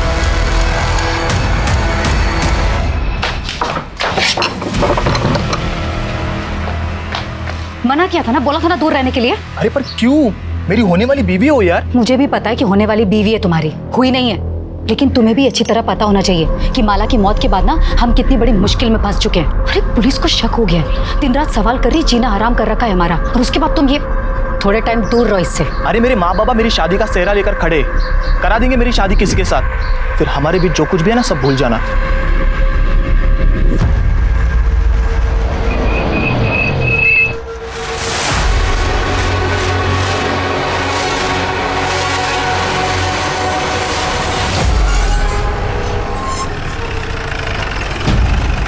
अच्छा सुनो, मैं राम बाबू के यहाँ पे आता हूँ, हैं? ठीक है। आप माला सुरवे के माता पिता सविता सुरवे और हीरानंद सुरवे हैं? नहीं, हम लोग राउत हैं। सुरवे तो वो थे जिनसे 4 महीने पहले हमने एक घर खरीदा था। तो वो लोग अब कहाँ हैं? पता नहीं। मैडम, सुरवे लोग तो ये गांव छोड़ के कब के चले गए? आप कौन? मैडम, मैं सुशीला, उनकी पड़ोसन। वो लोग बहुत कमीने थे, अपने बेटे मकरंद की शादी में खर्चा करने के लिए बेचारी माला को बेच दिया, और जब बिरादर में थूथू होने लगी तो ये घर बेचा और भाग गए। इसे पहचानती हो? हाँ, यही तो है माला, इसे कैसे नहीं पहचानूंगी, बचपन से देखा है मैंने इसको। तो सुरवे फैमिली कहाँ पे है, उनके बारे में कुछ जानती हो? माँ बाप का तो पता नहीं, पर सुना है मकरंद विट्ठल नगर में अपने ससुराल में घर जवाई बन के बैठा है। सर, घर बेचकर जाने के बाद माला के माता पिता को किसी ने गांव में नहीं देखा। मकरंद का भी यही कहना है कि वो अपने आखिरी दिनों में हरिद्वार चले गए।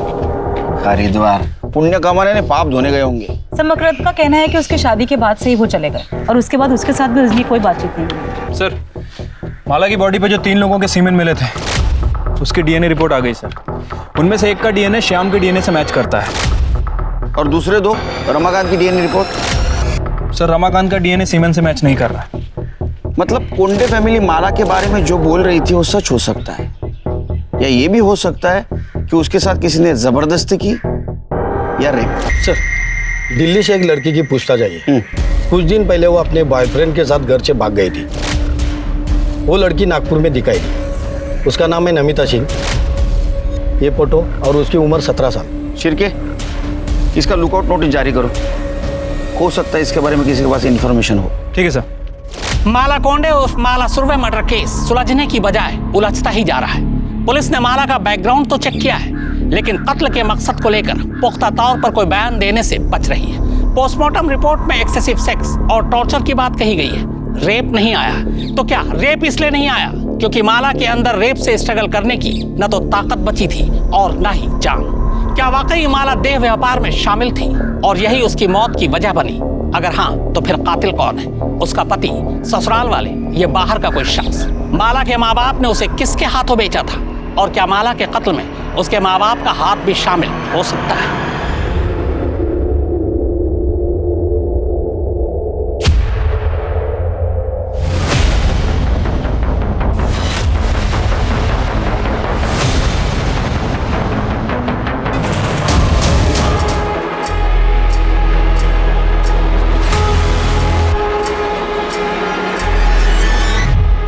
तो तू चाकू देख के डर के भागा और टेम्पो से टकरा है ना? हाँ साहब। उसका चेहरा देखा? किसके हाथ में चाकू था? चेहरा नहीं दिख रहा साहब, वो टोपी पहना था। तेरे जेब में हमें कार्ड मिला, विजिटिंग कार्ड, वैशाली कोंडे। तू कैसे जानता है उसको? वो ये सच बोल, तेरी हालत देख। मैडम के पास कमीशन के लिए काम करता था साहब। एजेंट था ना। किस चीज का एजेंट था तू? साहब वो मेड और नर्स के लिए लड़की ला कर देता था मैडम जी को। सिर के सुना क्या मैडम जी? तो ये वैशाली मैडम जी है, और तू उसको नर्स और मेड के नाम पे जो लड़कियां ला के देता था नाबालिग, हाँ, वो दूसरे धंधे के लिए ना? नहीं साहब, मैं ऐसा कुछ नहीं करता साहब। सिर के ये सब निकालो, इसकी पट्टी विट्टी निकालो, दूसरा हाथ तोड़ो और लेके चलो इसको। अरे नहीं, बोलता हूँ साहब, बोलता हूँ। मैं मैडम जी को धंधे के लिए लड़की सप्लाई करता था साहब। पिछले 2 साल से मैं कर रहा है साहब। ये मोहिनी संथाल को भी तू ही लेके जा रहा था ना मैडम जी को बेचने के लिए? साहब लेके जाने वाला था साहब, लेकिन वो नागपुर आने से पहले गाड़ी से उतर के भाग गई।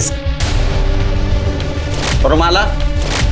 साहब माला को भी बेचने के लिए लाया था, लेकिन वो मोहिनी से बहुत पहले आई थी साहब, लेकिन शाम का उसके ऊपर दिल आ गया, तो फिर मैडम जी ने घर काम करने के लिए और शाम को खुश करने के लिए रखी थी साहब। नमिता आ गई साहब, उसको उसके बॉयफ्रेंड ने प्यार के झांसे में घर से भगा के लेके आया था सब बेचने के लिए। यही थी? हाँ सब, वो मैडम जी इसको विकास को खुश करने के लिए रखा था, लेकिन इससे पहले विकास को कुछ करता उसने देखा कि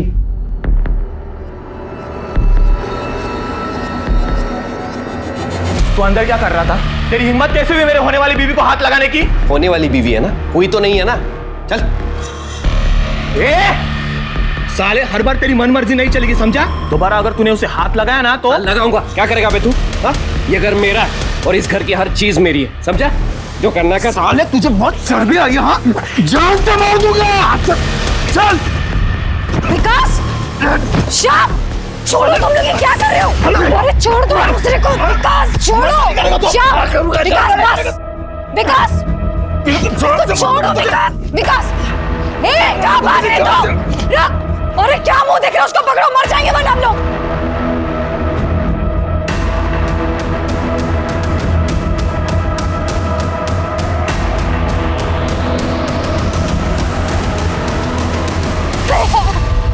भैया प्लीज बचा लो भैया।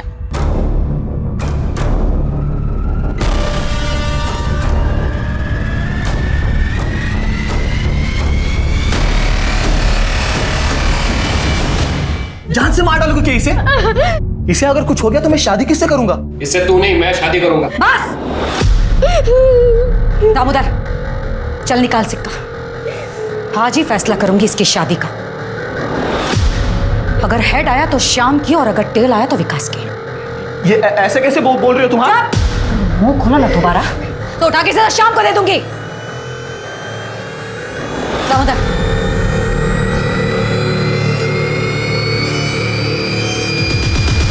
मैं जीत गया। हेड आया तो मैं क्या करूं इसमें? मुझे क्यों देख रहे हो ऐसे? ठीक है ना, कोई बात नहीं, मैं ना दूसरी कोई लड़की मैं अरेंज कर। चुप कर। ये मेरी है और ये मेरी ही रहेगी। इस साले की मैं कभी नहीं होने दूंगा। चल। तुम लड़कियों को समझते क्या हो? हाँ? चिरकी जल्दी चलो, इससे पहले कि विकास नमिता को नुकसान पहुंचाए हम वहां पहुंचेंगे। सर।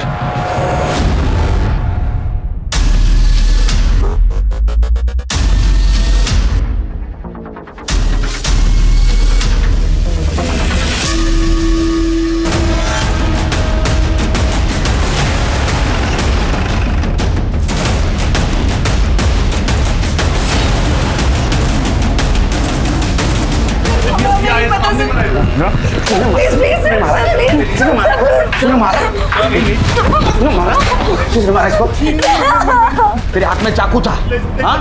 इन सबके नौटंकी में ये शाम को मिली थी इसलिए तूने मारा है उसको? सर नहीं सर, मेरे हाथ में चाकू था सर, मैं मारने आया था सर इसको, लेकिन पहले से मरी पड़ी थी सर। मैं सच कह रहा हूँ सर। तूने मारा उसको? हाँ? चले पहले तू मजा ले चुका था उसके साथ, तेरे को डर था ये वैशाली इसको विकास को दे देगी, इसलिए तूने मारा ना? नहीं सर, वही ऐसा नहीं कर सकती सर। सर ये श्याम सही कह रहे, लड़की है, कोई खिलौना थोड़ी। मैडम जी तेरा खेल खत्म हो गया, समझा? सर ये देखिए टूटा हुआ नाखून मिला है। चेक कर। हाँ चेक कर सुविधा। इसका मतलब तुम दोनों के अलावा इस रूम में तीसरी औरत थी। कौन थी? सच कह रही हूँ, मुझे नहीं पता सर। हमने किसी औरत को नहीं देखा सर। शिरके, बॉडी को पोस्टमार्टम के लिए भेज दो और ये नाखून डीएनए एनालिसिस को भेज दो और इसके साथ मैच करवा के दो। इनको जेल में लेके जाओ और ऐसा मारो ना बिना हेड टेल किए, सब सच बोलेंगे। चलो लेके जाओ इनको। मैंने मर्डर नहीं किया, सच कह रही हूँ मैं। लोगों के घर नर्स और मेड भेज भेज कर उतने पैसे नहीं कमाती थी जिससे घर चले, और ऊपर से क्लाइंट और लड़कियों का पुलिस वेरिफिकेशन का झंझट अलग, और इसमें लड़कियों को बेचती थी तो लाखों रुपए मिलते थे। सर मेरी मजबूरी थी ये करना, क्योंकि मुझे मालूम था कि मेरा पति रमाकांत एक नंबर का निकम्मा है और घर मुझको ही चलाना। नौकरी चले जाने के बाद जो बची कुछ हिम्मत थी वो भी चली गई। विकास और उसके बारे में मुझे पहले से ही पता था, लेकिन मैं कुछ बोल नहीं सकता था। क्या बोलता सर मैं? और औरत अगर सामने से आएगी तो कौन छोड़ता है? पर सर वो मुझसे उम्र में बड़ी थी, इसलिए घर वालों और सोसाइटी को दिखाने के लिए अपनी उम्र की लड़की से शादी करना मेरी मजबूरी थी। इसलिए वैशाली नमिता को मेरे लिए ढूंढ लाई थी। लेकिन जब मैंने पहली बार नमिता को देखा तो मेरा उस पर दिल आ गया सर। लेकिन उस साले शाम ने सब गड़बड़ कर दी। सर विकास को पता था कि माला मेरी है, फिर वो उससे मजे ले रहा था। और जब मैंने नमिता को हाथ लगाया तो मारने मरने पर उतर आया। वो कह रहा था कि वो मेरी होने वाली बीवी है, शादी करूंगा मैं उससे। जैसे कि उसको पता ही नहीं था कि शादी का सिर्फ नाम है। वो शरीफ बनने की कोशिश करता रहे, हमको सब पता है। उन जानवरों में से तू भी एक था ना? नहीं सर, सच में मैंने कुछ नहीं किया। मैं कसम खाकर कह रहा हूँ, मैंने कुछ नहीं किया। वैशाली तो जिन लड़कियों को लेकर आती थी उन लड़कियों पर मुझे तरस आता था। शुरू में थोड़ा बुरा लगता था, लेकिन इतना पैसा कमाने लग गई कि हर लड़की देखकर मुझे वो खरीदने और बेचने का सामान ही नजर आती थी। नमिता को किसने बेचा? उसके बॉयफ्रेंड दीपक ने? मुझे नहीं मालूम किसने बेचा, लेकिन ह्यूमन ट्रैफिकिंग पहले प्रोस्टिट्यूशन के लिए किया जाता था, लेकिन शर्म की बात यह है कि अब शादी के लिए दुल्हन तक खरीदी जा रही। ये चलन बढ़ रहा है और इसके बढ़ने की एक वजह यह भी है कि जनसंख्या में लड़के और लड़की के अनुपात के बीच में फर्क है। ये नतीजा बेटे और बेटियों में फर्क का है।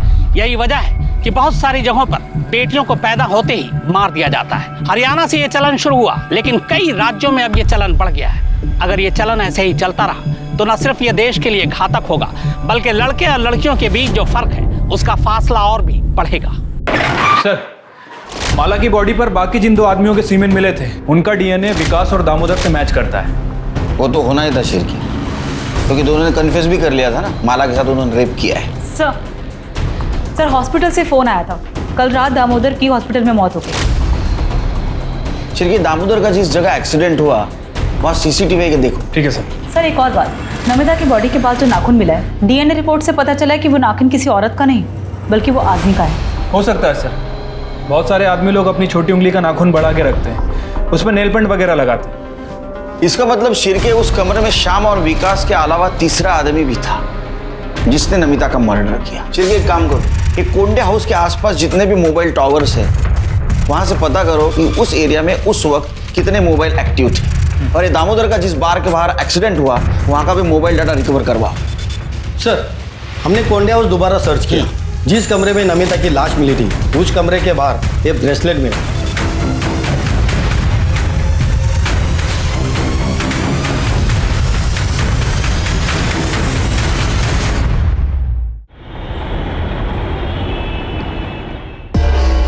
सर मैं सच बोल रहा हूँ, मेरा ब्रेसलेट खो गया था। तू रहता कहाँ है? मैं दिल्ली रहता हूँ सर।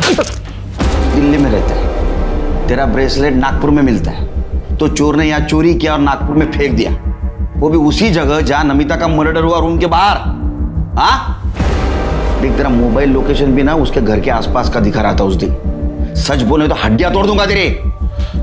वो मुझे दिल्ली पुलिस से पता चला सर कि नमिता नागपुर में। मैं सीधा नागपुर के लिए निकल गया सर। वहाँ मेरा एक दोस्त रहता है, उसको भी मैंने बोला कि नमिता नागपुर में है, वो चेक करे। अपने 12 तारीख की शाम को मेरे उस दोस्त को नमिता दिखाई दी तो उसने मुझे इन्फॉर्म किया। मैं छुपते छुपाते जब वहाँ पहुँचा सर तो मैंने देखा कि दरवाजे से टकराकर मेरा ब्रेसलेट वहाँ गिर गया था। बाद में पुलिस की गाड़ी आई तो मुझे वहाँ से भागना पड़ा सर। मैं डर गया था, मुझे लगा अगर पुलिस मुझे नमिता के पास देखेगी तो मुझ पर ही शक करेगी। शक नहीं, हमें यकीन है, सिर्फ साबित करना बाकी है। जहाँ मर्डर हुआ वहाँ एक नाखून मिला, तू भाग रहा था ना, उसी वक्त तेरा नाखून टूट के वहाँ गिरा था। चिरके, इसको नागपुर ले चलो। मर्डर स्पॉट पे जो नाखून मिला था ना उसे इसका डीएनए मैच करवा। अगर वो मैच हो गया ना बेटा तो तेरी तो विकेट गई। हाँ? महेंद्र सलाखों के पीछे था, जबकि दीपक को उसी के दोस्तों ने मरने के लिए रेलवे ट्रैक पर छोड़ दिया था। हालांकि पुलिस को अब तक उसकी लाश नहीं मिली थी। इस सब के बीच पुलिस ये भी पता लगाने की कोशिश कर रही थी कि दामोदर और वैशाली के अलावा ह्यूमन ट्रैफिकिंग और देह व्यापार में अलग अलग राज्यों के बीच कौन कौन और कितने लोग इन्वॉल्व थे। तभी एक और हैरान करने वाली खबर सामने आई। रिपोर्ट के मुताबिक नमिता के कमरे में मिला टूटा हुआ नाखून महेंद्र का नहीं था, तो कौन हो सकता था जो उस दिन आउट हाउस में नमिता तक पहुंचा और उसका मर्डर करके फरार हो गया? सर जिस बार के बाहर दामोदर पर हमला हुआ, हमने वहाँ का डंप डाटा चेक किया। 3 नंबर मिले, एक दामोदर का, दूसरा गाड़ी वाले का और तीसरा दिल्ली का है। और यही नंबर मर्डर के वक्त नमिता के घर के पास भी एक्टिव था। किसका number? Sir Shirke, Delhi police को इन्फॉर्म करो, इसको अरेस्ट करें।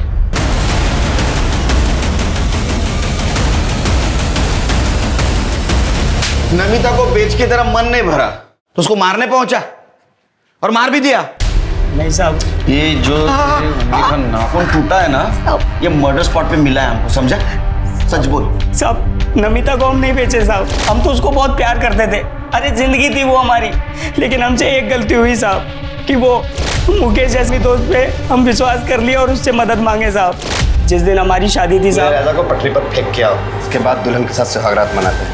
हमको मार के वो अधमरा करके पटरी पे मरने के लिए फेंक दिया साहब। वो तो आखिरी वक्त पे एक आदमी ने हमको बचा लिया, और जब हम वापस नमिता को ढूंढने के लिए उस जगह पे पहुंचे तो नमिता कहाँ है? बोल, कहाँ बेचा? बोल।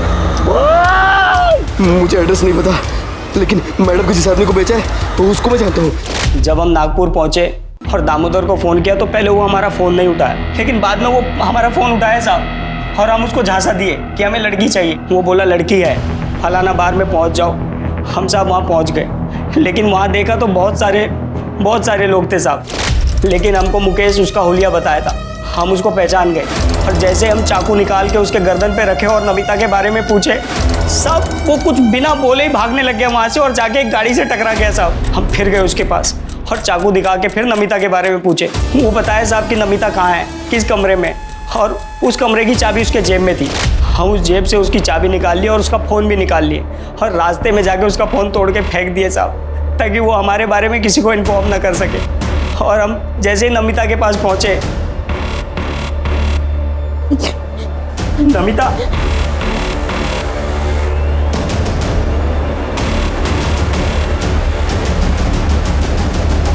तुम क्या लेने आए हो अब यहाँ? देखने आए हो मैं जिंदा हूँ या मर गई, या फिर तुम्हारे वो 3 दोस्तों ने मेरे साथ क्या किया? तो मेरे पापा ठीक कहते थे, तुम 1 नंबर के घटिया आदमी हो। तुम मुझे क्या, तुम अपनी माँ बहन किसी को भी बेच सकते हो, पता है तुम्हें? अरे नहीं बेचा मैंने तुम्हें यार, नहीं बेचा है। तुमने सिर्फ मुझे नहीं, मेरे जैसे पता नहीं कितनी मासूम लड़कियों को बेचा होगा। तुम्हें और तुम्हारे उन 4 दोस्तों को मैं छोड़ूंगी नहीं, मैं मार दूंगी तुम्हें। और कब पता नहीं गुस्से में हम उसको चाकू मार दिए साहब। हम तो नमिता को ढूंढ के उसको बचाने के लिए गए थे, लेकिन साहब इन्हीं हाथों से हमने उसको मार डाला साहब, इन्हीं हाथों से मार डाला। चल अब नागपुर जेल में संतरा खिलाता हूँ तेरे को। साहब, सभ्यता की शुरुआत से लेकर आज तक प्रोस्टिट्यूशन और ह्यूमन ट्रैफिकिंग चलती आ रही। इसका मतलब यह हुआ कि बेशक हमने चाहे जितनी भी तरक्की कर ली हो, लेकिन औरतों के बारे में हमारी सोच नहीं बदली। औरतों की इस दशा के लिए न सिर्फ उसे खरीदने और बेचने वाले, बल्कि घर वाले, पति, बाप, बेटा, भाई और समाज के ठेकेदार सभी जिम्मेदार हैं। जब तक औरतों को मर्द खरीदते रहेंगे, उसे बेचने वाले पैदा होते रहेंगे। अब मैं अनूप सोनी आपसे विदा लेता हूं। फिर मुलाकात होगी क्राइम पेट्रोल सतर्क में एक और नए केस के साथ और उस पर हमारे एक्सपर्ट के विश्लेषण के साथ। तब तक अपना और अपने परिवार का ख्याल रखें, सतर्क रहें, सुरक्षित रहें और देखते रहें क्राइम पेट्रोल सतर्क। जय हिंद। इस तरह के और भी एपिसोड देखने के लिए हमारे चैनल को सब्सक्राइब करें और बेल आइकन दबाना ना भूलें।